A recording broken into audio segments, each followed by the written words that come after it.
happy to welcome you to another one of my history and government discussions. I do these from time to time on a variety of topics, and I do them to try to help people to learn more about our wonderful nation and the incredible system of government that emanates from the unique Constitution that we operate under. I hope you enjoy this presentation. And please come back and watch some more when you have an opportunity. I do post them to YouTube once they are completed, and I've had a chance to edit them in a minor way at least. So I hope that you will be able to join us very often. And so here, let's get underway for today. Yeah, I thought it would be appropriate to take a look at military leaders who have played such an important role in the protecting and defending of the United States of America during the last 230, 40 years that we've been around. These military leaders really can fall into three categories.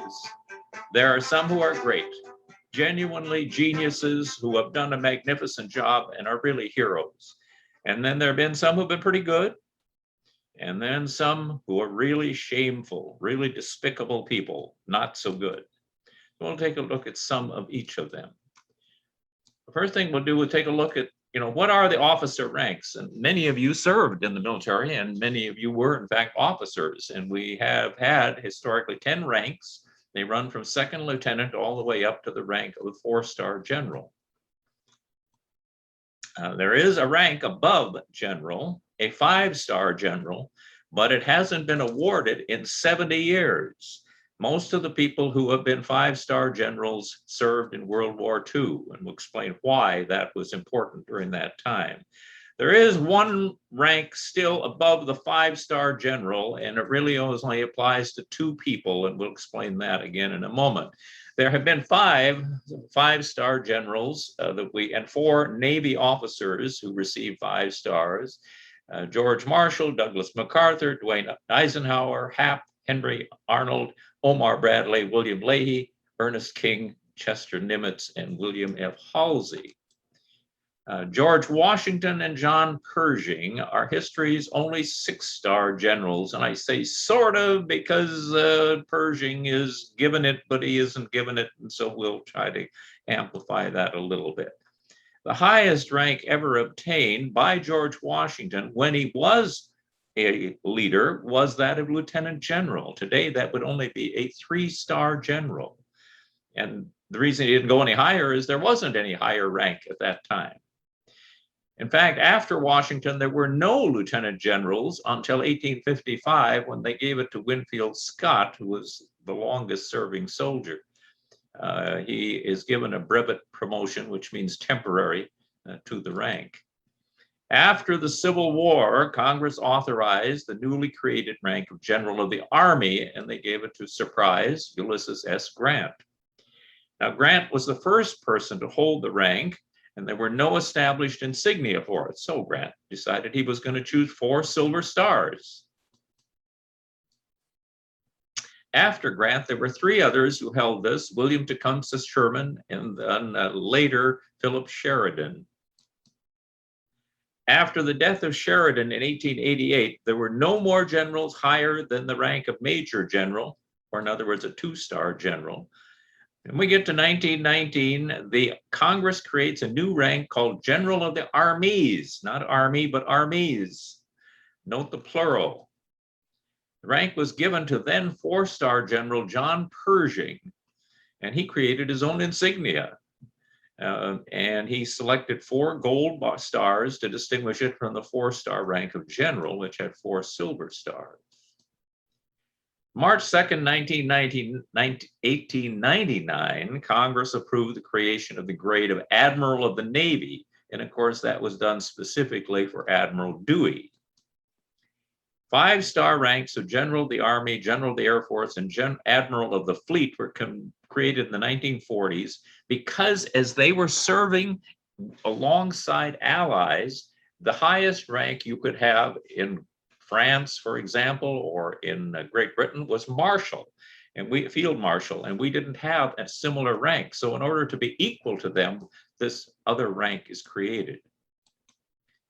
By 1919, they also then moved to pick John Pershing to hold an additional rank as general of the armies.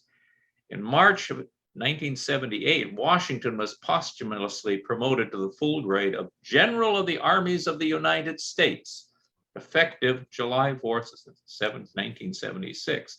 And this was then also coupled with the phrase that there should never be any general or any rank or any office that would be higher than that of George Washington. So in terms of active generals, and by the way, we're not going to cover all of these today. There are currently 43 active duty 4-star officers. There are 16 of them who are in the Army, 3 in the Marine Corps, 9 in the Navy, 11 in the Air Force, 2 in the Space Force, 2 in the Coast Guard, and then some other different agencies that have different ranks that could have it at different times. Total number of generals. Again, there have been 237 4-star generals. Of these, 218 received the rank while they were on active duty, some posthumously, as we've already mentioned with George Washington. We'll go as far as we can with them in an hour, but there will be many we don't get to talk about. You can get to be a general. The most likely path is to be commissioned by the U.S. Military Academy.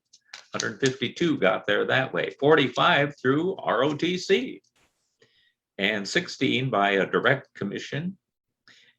Some by officer candidate school. It's a hard way to do it, so forth. So there are some other ways you can get there, but basically you need to go to West Point or Annapolis or to Colorado Springs.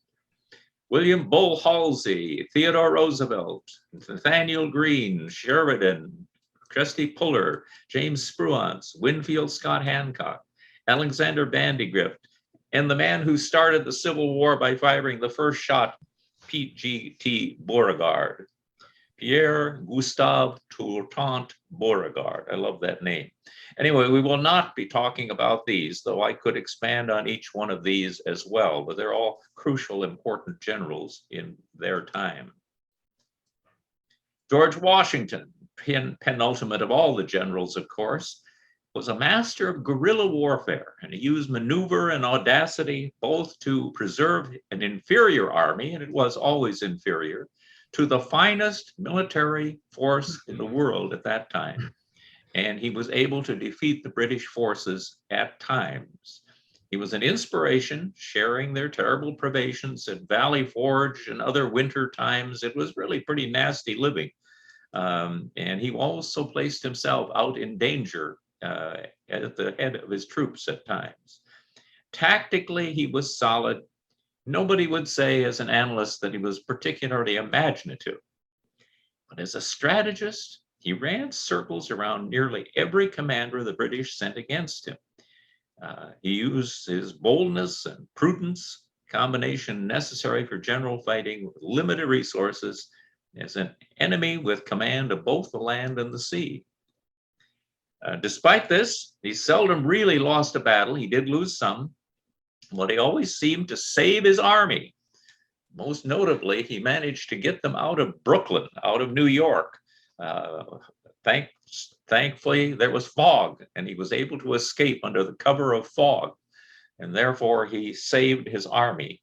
And he then was able to keep doing that throughout all of the Revolutionary War from 1781, when they finally stopped fighting.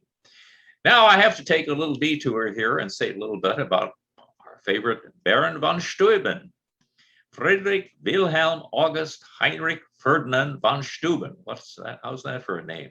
He was also called Baron von Steuben, a Prussian and later an American military officer.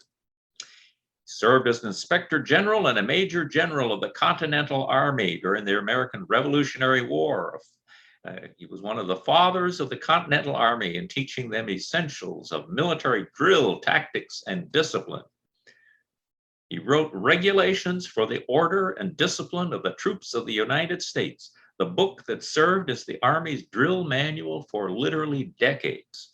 And he was George Washington's chief of staff in the final years of the war. But interestingly, there's a character flaw in him, if that's the way to put it. Von Steuben arrived in the United States with his 17-year-old secretary, Peter Stephen Duponceau. How about that? At Valley Forge, he began close relationships with Benjamin Walker and William North, then both military officers in their 20s. Later, he formally adopted Walker and North and made them his heirs. Some historians believe that these, in quote, extraordinary, intense emotional relationships, close quote, were romantic. And given Steuben's reported earlier behavior, it's been suggested it would have been out of character for him if they were not. However, we don't know much about the history of the time because people didn't talk about homosexuality, because it was criminalized at the time. As a matter of fact, through most of history it has been. Records of his relationship are limited. Some publications, however, have embraced him as a brilliant gay man, openly gay, or as the gay man who saved the American Revolution. Here is Major General William North. Von Steuben never married, he had no children. He didn't care much for his European relatives, so he left his estate to his companions and to its aides de camp, Captain Benjamin Walker, and here pictured Major General William North, with whom he had this extraordinary, intense emotional relationship.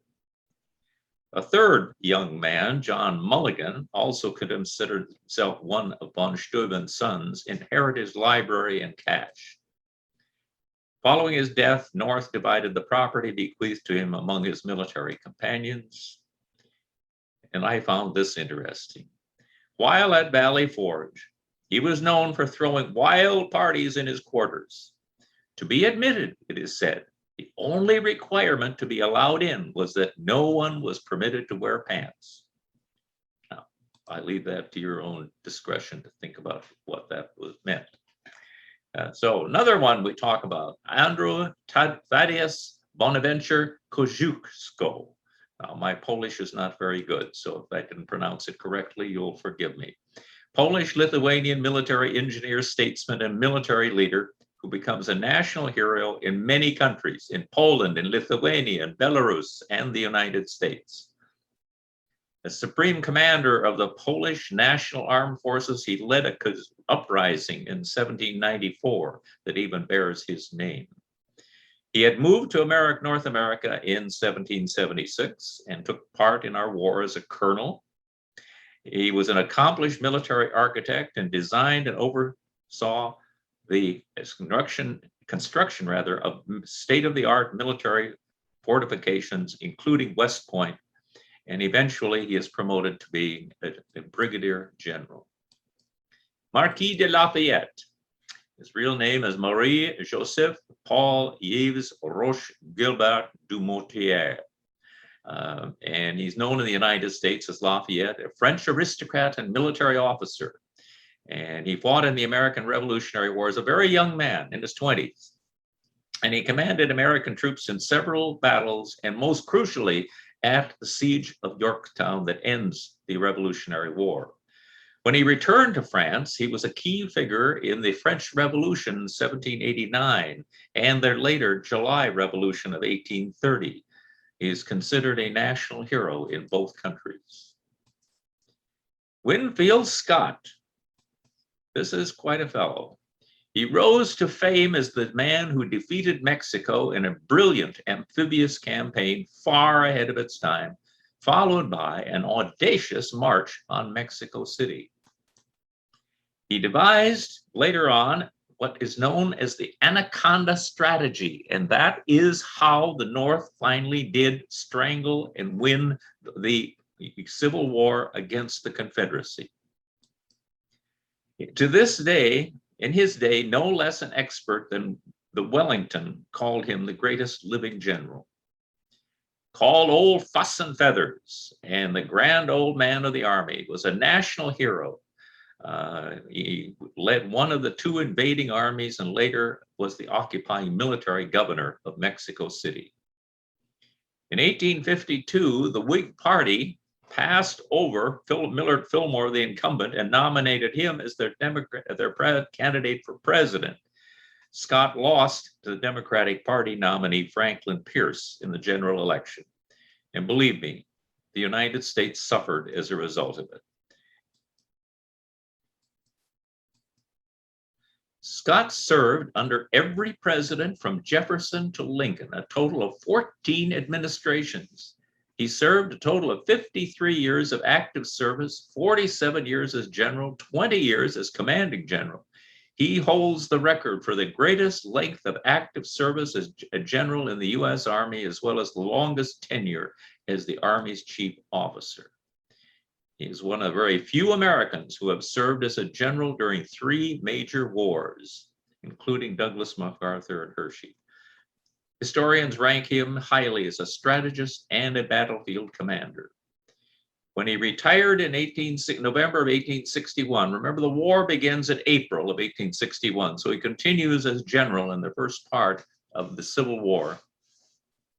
When he retired in November, he had been a general longer than his successor, General McClellan, had been alive.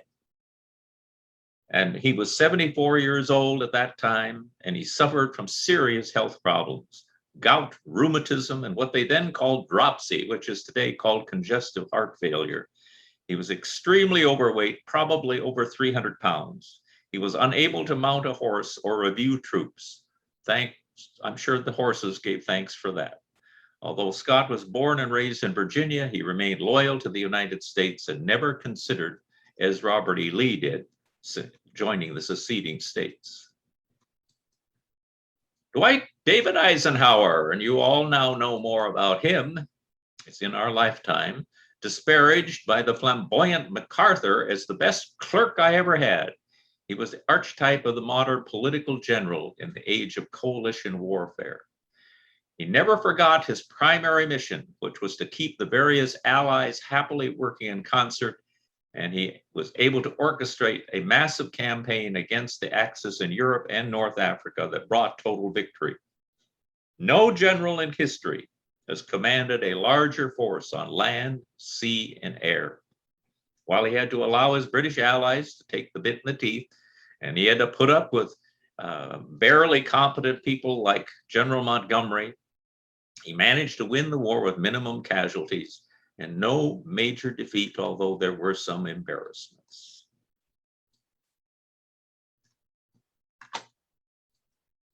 Soldiers, sailors, and airmen of the Allied Expeditionary Force, you are about to embark upon the great crusade toward which we have striven these many months. The eyes of the world are upon you. The hopes and prayers of liberty-loving people everywhere march with you. In company with our brave allies and brothers in arms on other fronts, you will bring about the destruction of the German war machine, the elimination of Nazi tyranny over the oppressed peoples of Europe, and security for ourselves in a free world. Your task will not be an easy one. Your enemy is well-trained, well-equipped, and battle-hardened. He will fight savagely. But this is the year 1944.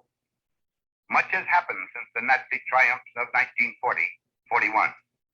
The United Nations have inflicted upon the Germans great defeat in open battle, man to man. Our air offensive has seriously reduced their strength in the air and their capacity to wage war on the ground. Our home fronts have given us an overwhelming superiority in weapons and munitions of war, and placed at our disposal great reserves of trained fighting men. The tide has turned.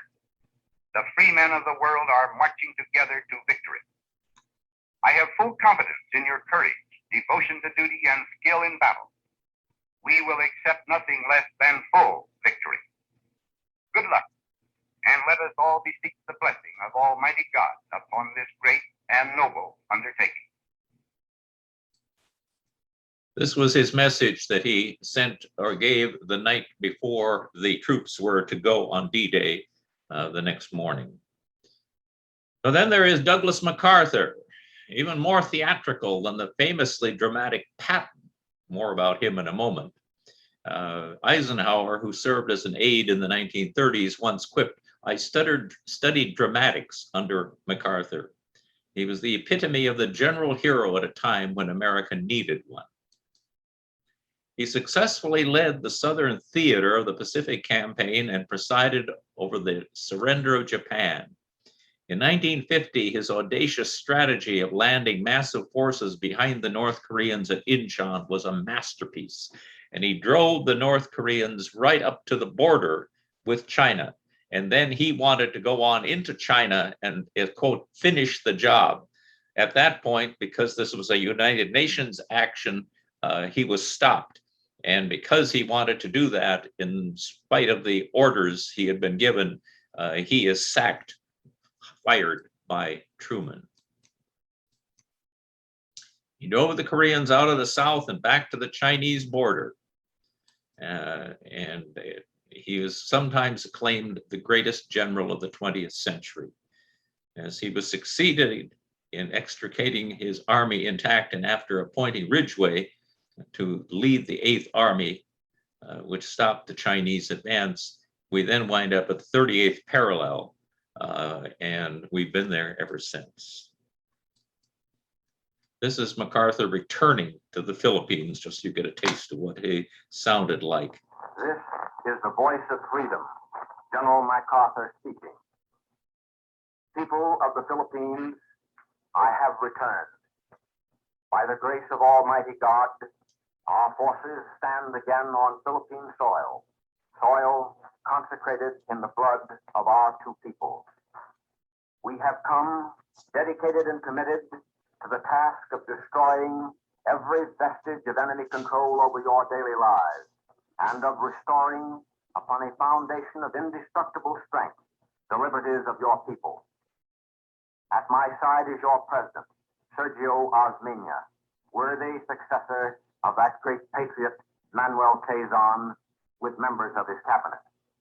The seat of your government is now, therefore, firmly reestablished on Philippine soil. The hour of your redemption is here. Your patriots have demonstrated an unswerving and resolute devotion to the principles of freedom that challenges the best that is written on the pages of human history. I now call upon your supreme effort that the enemy may know, from the temper of an aroused and outraged people within, that he has a force there to contend with no less violent than is the force committed from without. Rally to me. Let the indomitable spirit of Bataan and Corregidor lead on. As the lines of battle roll forward to bring you within the zone of operations, rise and strike. So you have a feel for what he was like at that point, and certainly one of the most important people in all of U.S. history, but controversial as many of these people have been. Ulysses S. Grant, the great Civil War general. Some people consider him a model for the modern American general. He clearly was fearless. He was very aggressive and determined. He understood the war he was fighting and why he was to fight it. Grant was determined, a dogged commander. He never lost heart, no matter what his casualties were, and he inflicted many, many casualties on our own troops by his somewhat overly aggressive actions at times. After taking a beating during the first day at Shiloh, one of the first major battles of the war, and he merely shrugged and said, "We'll lick him tomorrow," and he did. There was a motive to move to relieve him after his most sanguine battle. Lincoln overruled Grant's detractors. He said, "I can't spare this man. He fights." And he did. He just kept fighting, fighting, fighting. He kept throwing troop after troop after troop, even no matter what the casualties were. And so the casualties that he endured were very substantial. Omar Bradley, general of the Army, graduated from the Academy in 1915 along with Eisenhower. They were often called the class where the stars fell. This class the stars fell on. And that was because they were at the right age and went through the military, so that when World War II came about, they were all generals. In Operation Torch, he was serving under Patton in North Africa, After Patton was forced to resign, Bradley then commanded the Second Corps in Tunisia and Sicily. Chief of Staff of the United States Army, Chief of the Joint Staffs, promoted to the rank of General of the Army, and at last promoted to the 5-star rank. He was a senior military commander at the start of the Korean War, and he's the one who suggested to Truman that MacArthur should be fired. General Andrew Jackson. By the way, I'm not taking these in any particular order. I'm jumping around a little bit. There is no hierarchy here other than, of course, treating Washington first. But other than that, I've been jumping around, and there's a method to my madness because I don't want to rank anybody above anyone else, because each one made a major contribution in their time. General Andrew Jackson, War of 1812, he led his troops through enemy territory to victory, several tide-turning battles, and he greatly aided our nation's victory in the war, except that that wasn't a victory. We didn't really win, we didn't really lose. But anyway, we did gain territory as a result of it. He was tough, like the tree, the hickory, and so he's sometimes called Old Hickory. He had great disagreements with everybody, including the government, on what to do, and he was dealing with the most ragtag troops you can possibly imagine, and he was able to win the Creek War. Now, this statue, by the way, that you see on the right, is the one that is in Jackson Square in New Orleans. It was erected in 1851, just 6 years after Jackson dies. And it is controversial because the day that he died in 1845, he had 145 slaves, and at different times he had many more. And so he is a controversial person in the slave anti-slavery movement. As a general, he made quick, decisive actions to take the War of 1812 into his own hands. And doing so, he surprisingly defended New Orleans against a full-scale attack by the British, forcing them to withdraw. This unexpected victory launched an enormous sense of national pride, and he became the authentic American hero. Later, we'll wind up elevating him to the presidency. Robert E. Lee, often placed at the top of lists.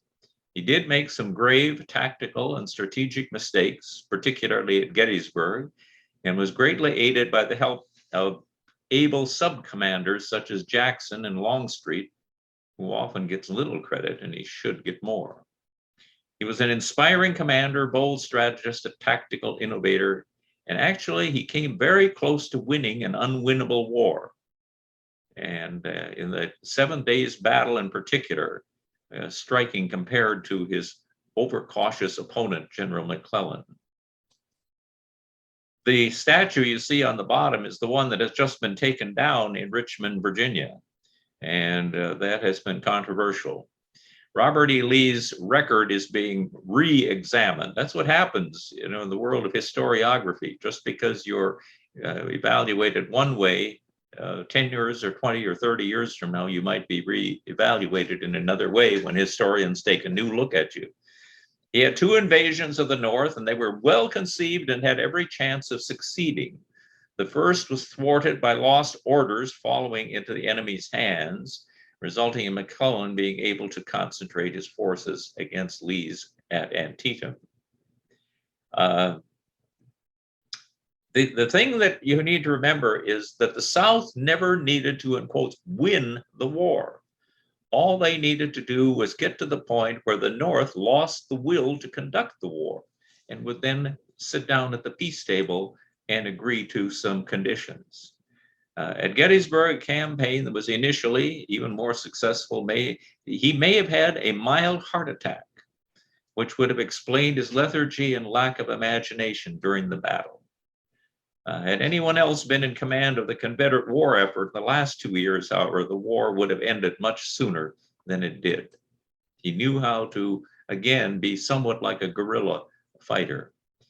William Henry Harrison, 1809, we have tensions with the Indians in the basically Indiana area of America. 1810, the Shawnee brothers, Tecumseh and the Prophet, I will not attempt to actually pronounce his name. They came to Grouseland, which is quite an elegant house. I've been there in Indiana, to demand that the treaty be terminated. They were refused and said to go away. And they began to form a confederation to block white expansion. In November of 1811, the Battle of Tippecanoe saw his men turn back repeated assaults before driving off the Indians. In the wake of the victory, Harrison becomes again a national hero, which will lead to his becoming elected president. Tecumseh's War became subsumed into the larger conflict of the War of 1812. War of 1812, he was made commander of the Army of the Northwest. And late September, the American victory at the Battle of Lake Erie, Harrison moved to the attack. He was ferried to Detroit by Oliver H. Perry, the commandant. Harrison reclaimed the settlement before commencing a pursuit of British and Native American forces. Harrison won a key victory at the Battle of the Thames, which saw Tecumseh killed, and the war on the Lake Erie front effectively ended.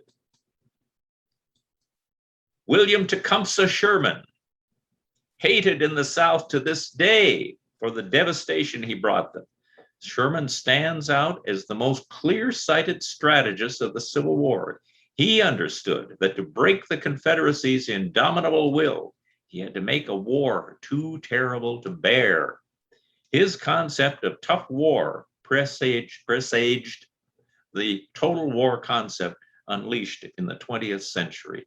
Much of what happened in World War I bears his influence. Sherman achieved his famous march to the sea by an advance that constantly threatened multiple objectives, keeping the Confederate defenders off balance. Only Jackson and Forrest marched armies faster, and no one marched one further than Sherman. He seldom threw his men away attacking heavily defended places or entrenched enemies, instead obtaining his objective by maneuver. Really a very brilliant leader. He made war hell for his opponents, not for his own soldiers. Zachary Taylor, 1845, during the annexation of Texas, Polk dispatched him to the Rio Grande in anticipation of a battle with Mexico over the disputed territory. When the war broke out, Taylor defeated American troops and drove the Mexican troops out of Texas. He then led his troops into Mexico, where they defeated the Mexicans at the Battle of Monterrey. Defying orders, he led his troops further south, and despite being severely outnumbered, dealt a crushing blow to the Mexican forces under Santa Anna at the Battle of Buena Vista. His troops were transferred to the command of Major General Winfield Scott, but by then he had obtained his popularity, and he becomes a legend in his own time. Nathan Bedford Forrest, one of the most feared generals in American history. That Devil Forrest, as it's called, was the prophet of mobile warfare.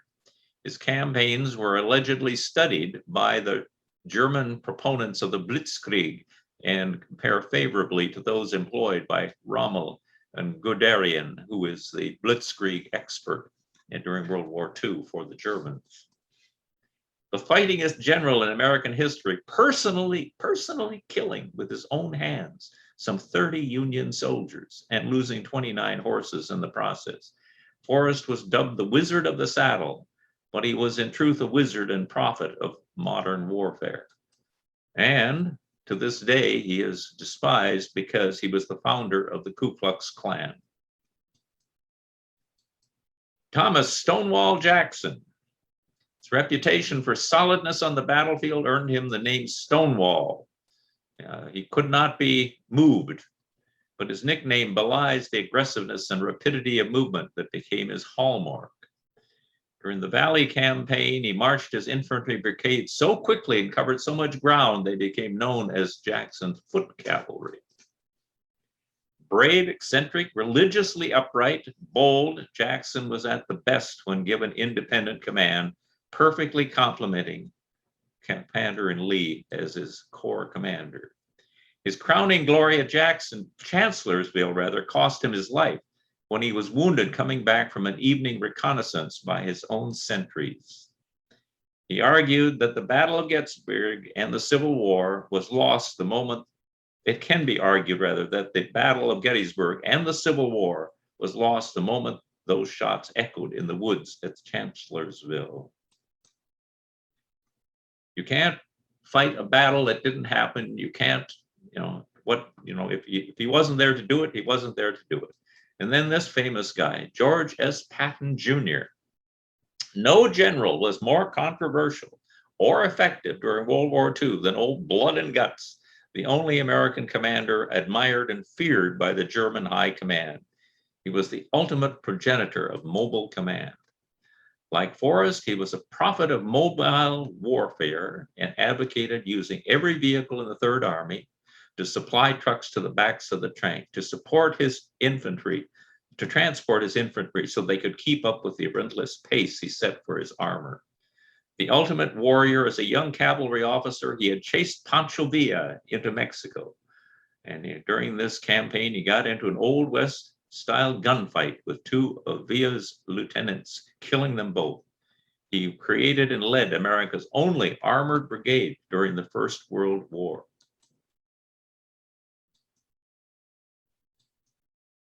Before the Second World War, he was the primary exponent of tank warfare. In Sicily, he led the Third Army until he did insult one of the troops. He combined the fearlessness of Grant and the aggressiveness of Jackson. Even more theatrical than MacArthur, he's the general against which nearly every American general since has measured himself and sought to emulate. This scene from the movie Patton, of course, is not Patton himself, but is George Marshall or George C. Scott's portrayal of him. And you get the flavor of what he was interpreted to be like.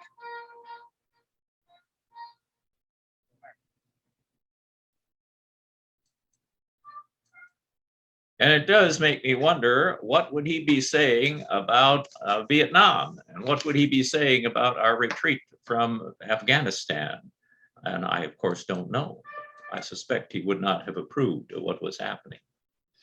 George Catlett Marshall, American soldier and statesman, rose through the Army to be Chief of Staff under Roosevelt and Truman, and then Secretary of State and Secretary of Defense also under Truman.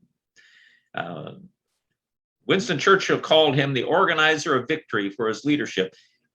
At the time that D-Day was being planned, because he was the top-ranking general, he could have gone over Eisenhower and simply himself gone to conduct D-Day. But he chose to remain in Washington as head of the Chief of Staff, to be Chief of Staff, and to orchestrate the larger picture. And so he did not have battlefield experience in that war, but he was instrumental, more than perhaps any other general, in winning both wars, both the Pacific and the Atlantic wars. He was later on then Secretary of State, and he advocated a U.S. economic and political commitment to post-war European recovery, including the incredibly important Marshall Plan that saved many of the countries of Europe from the deployment of communism.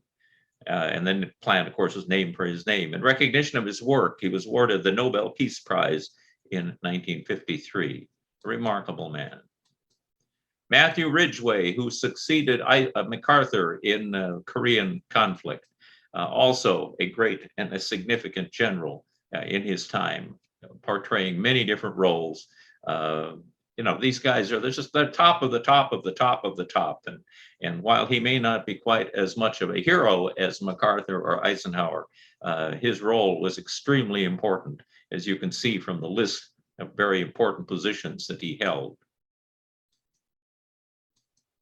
William Westmoreland, who you would have known a great deal about during the Vietnam conflict of the 1960s, where he was the commander from 1964 to 1968 when we had our buildup there. He is then brought back to be Chief of Staff of the U.S. Army in 1968. And he had a stellar career. He was one of the penultimate guys during his time. But what he did, he essentially lied. He prevaricated, in other words, about the situation concerning Vietnam. he wasn't giving President Johnson truly honest information. He was giving positive assessments when it was actually getting worse. And he was ultimately ridiculed for his actions. Alexander Haig, Vice Chief of Staff, White House Chief of Staff, Supreme Allied Commander, Secretary of State under Reagan, Chief of Staff under Nixon and Ford. He had lots of different roles that he held during this period. The thing we might remember him, however, was that when there was an attempted assassination on Ronald Reagan, Haig goes on the press and he says, "I am in control here." He is erroneously suggesting that the 1947 law did not exist. Before that, the Speaker, up until then, the Secretary of State was next in line to the presidency. And so anyway, he was scammed. It was not a big deal, but it was just inappropriate on his part. During the Falklands War, he tried to broker the peace between the United Kingdom and Argentina.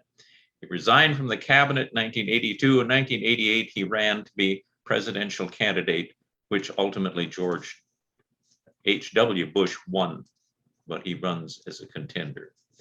Norman K. Schwarzkopf, commander of U.S. Central Command in the invasion of Kuwait in 1990 by the forces against Iraq under Saddam Hussein. Initially tasked with defending Saudi Arabia from Iraq, his command ultimately grew to an international force of over 750,000 troops. After diplomatic relations broke down, he planned and led Operation Desert Storm, a 100-hour ground offensive that defeated the Iraqi army and liberated Kuwait in early 1991. And then some people have said since, well, why didn't they just go on and take the rest of Iraq during that time? Well, because this was an international force that George H.W. Bush had assembled, and this was limited in what they felt they were authorized to do. Colin Powell, we all know him, American statesman, general, United States Army, National Security Advisor, chairman of the Joint Chiefs of Staff, Jamaican American, first black man to serve as Secretary of State under George W. Bush. And he actually was put in the position of defending some of the things that we did during that time in the actions going into Iraq and Afghanistan that may not have been appropriate, but he was persuaded. And now, scoundrels, we'll get through a few of those. Some brought shame to our service. Some of these were an embarrassment. We won't get through all of them, but we'll do a few. I had to pull this one up. General Michael Flynn, most currently in the press. At one time, he was paid $45,000 to deliver a Moscow speech at the anniversary of Russia Television, a state-owned controlled television, and he was seated right next to Vladimir Putin.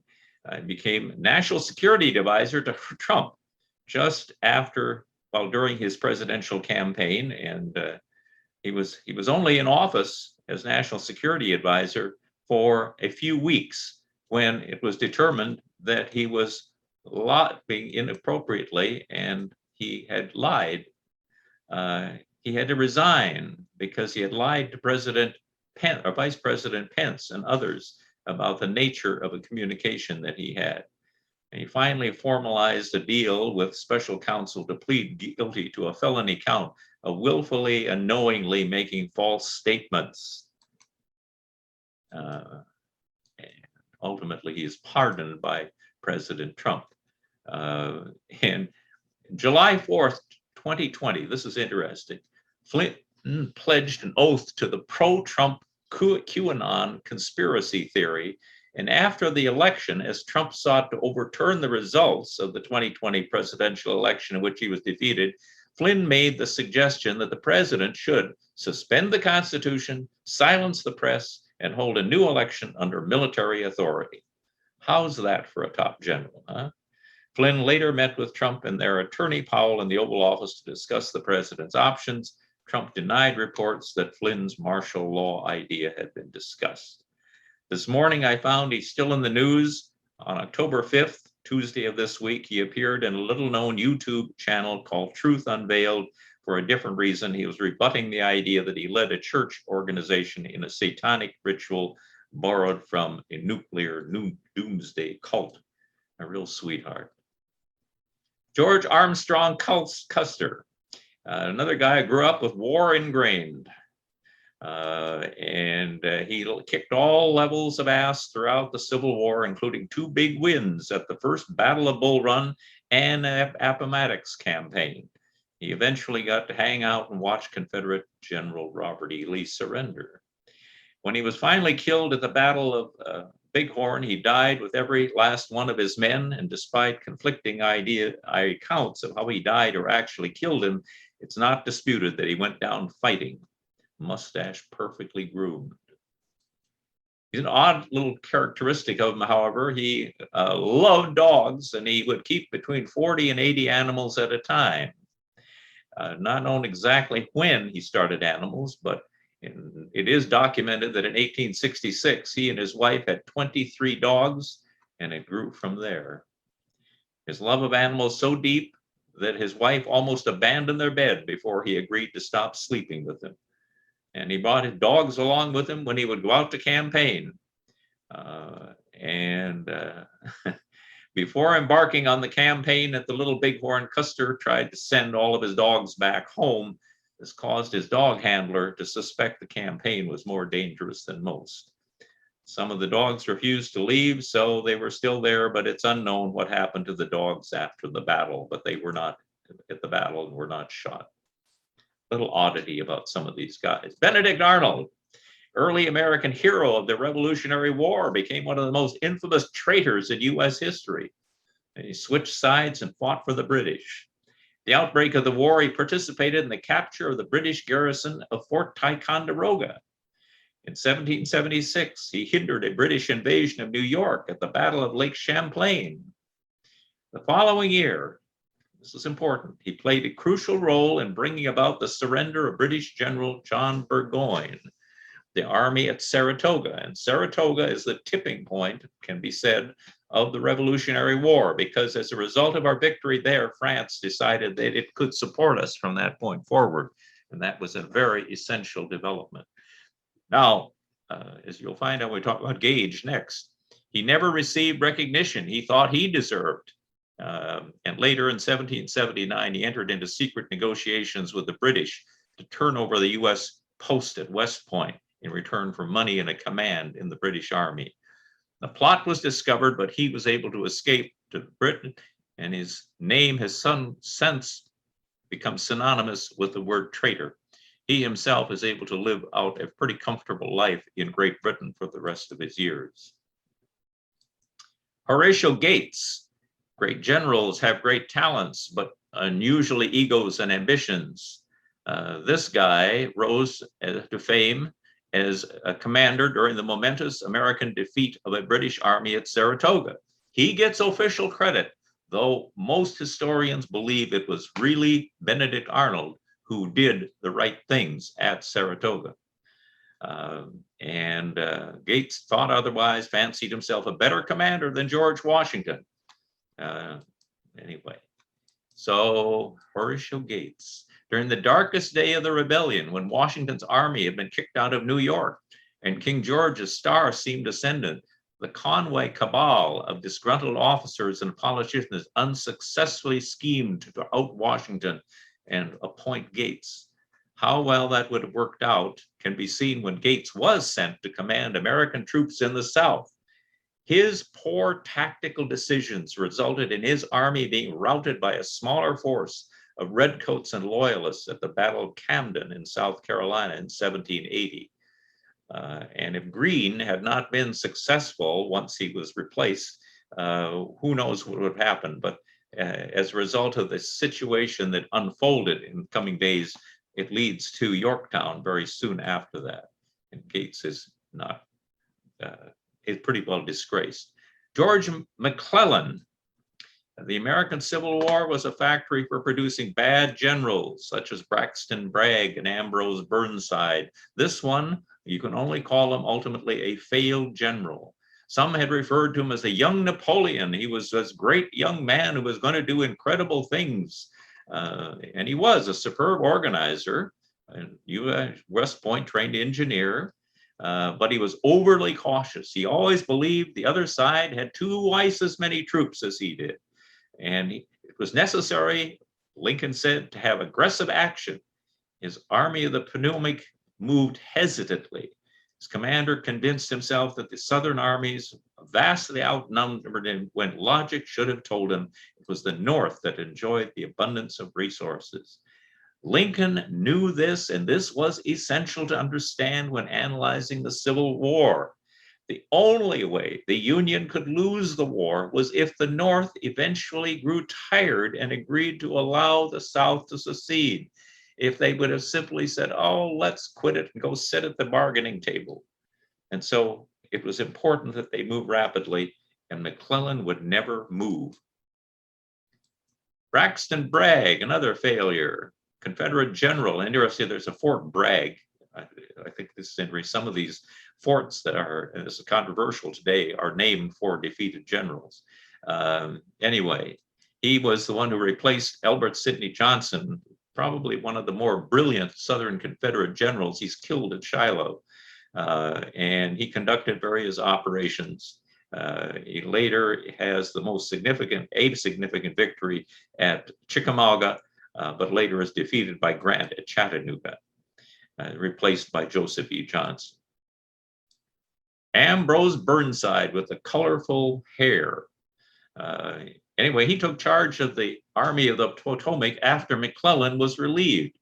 And he's supposed to advance and advance rapidly, but he never is able to get his troops together to advance rapidly.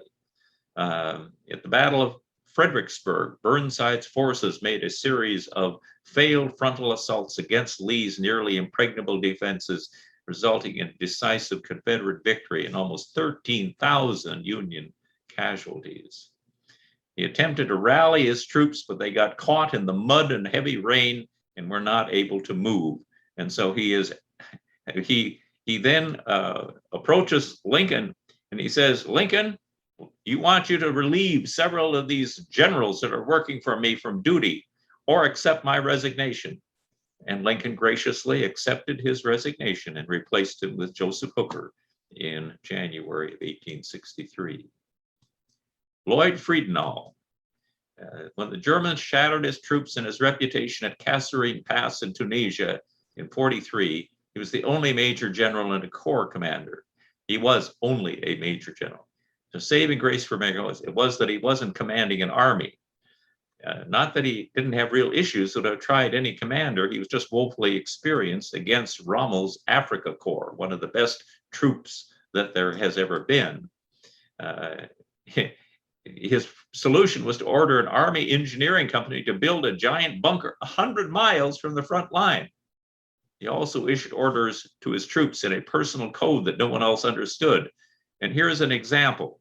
You figure out what this one says. This is his command.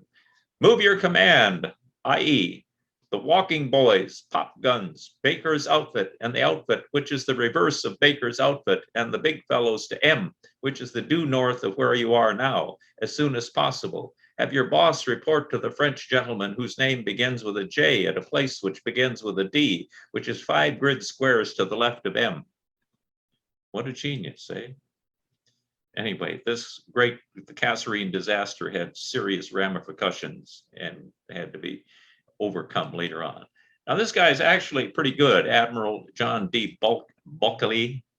Anyway, it's a pretty good record. But anyway, he's also a little crazy. As the commander of the Clarksville base in Tennessee after the war, he was worried that the Marines may not have been properly protected in the classified areas. So he would dress up in a ninja suit, blacken his face, and attempt to sneak past the armed Marines. Luckily, he was never shot by any of the sentries. And so we're going to take a look at Curtis Lemay, a most interesting leader. He was Air Force general, controversial figure. On the one hand, he served as the commander of Strategic Air Command and later as the Air Force Chief of Staff. He shaped American air power as it was becoming one of the most deadly military forces in the history of the world, mostly due to the development of strategic nuclear weapons. On the one hand, he also wanted to use those nukes. He advocated nuclear bombs being used in Vietnam, and he drew up plans in 1949 to destroy 77 Russian cities in a single day of bombing. He even proposed a nuclear first strike directly against Russia. And this sweetheart, you can tell his political views because he was the 1968 running mate for George Wallace, the ardent segregationist. This guy we have to mention, Daniel Edgar Sickles. He was born to a wealthy family from New York, involved in a number of scandals, most notably the public slaying of his wife's lover, Philip Barton Key II, a U.S. attorney and the son of Francis Scott Key, whom Sickles gunned down in broad daylight in Lafayette Square, which is across the street from the White House. He was acquitted after using temporary insanity as a legal defense for the first time in United States history. This became a defense associated with crimes of passion. Crimes of passion. Not used too often, but sometimes it works. During the height of the Confederate attack at Gettysburg, Sickles was wounded by a cannonball that mangled his right leg. His leg was amputated that afternoon, and he insisted on being transported to Washington, D.C., and he reached there on July 4th, 1863, so he became the first person to tell the president and others about the battle at Gettysburg. He had recent knowledge of a new directive from the Army Surgeon General to collect and forward specimens of morbid anatomy, together with projectiles and foreign bodies removed, to the newly founded Army Medical Museum in Washington, D.C. He preserved the bones from his leg and donated them to the museum in a small coffin-shaped box, along with a visiting card marked with the compliments of Major General D.E.S. For several years thereafter, he reportedly visited the limb on the anniversary of the amputation. The museum is now known as the National Museum of Health and Medicine, and it still displays this artifact.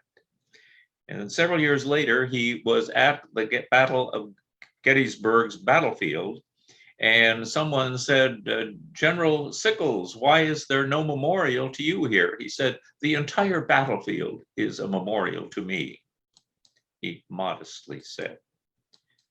And here are some generals you probably don't know, and some you do, but all of them were each important in their own time and place.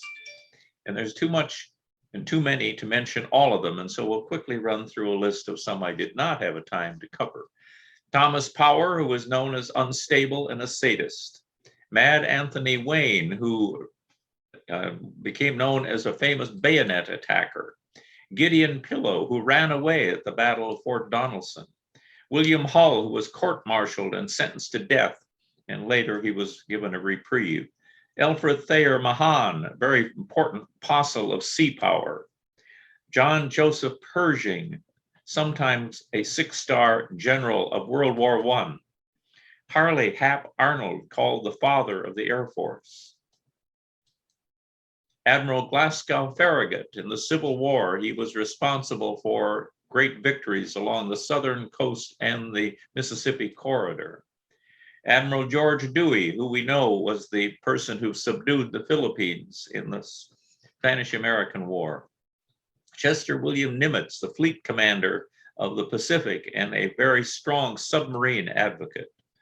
John Paul Jones, called the father of the U.S. Navy. Joseph Fighting Joe Hooker, sometimes called the biggest badass ever. James Mattis, who we know recently as Trump's man until he turned on him. And many, many more. And so, unfortunately, with the time constraints we have to end it there. But that's only until the next presentation, and hopefully you'll be back to listen to more very shortly.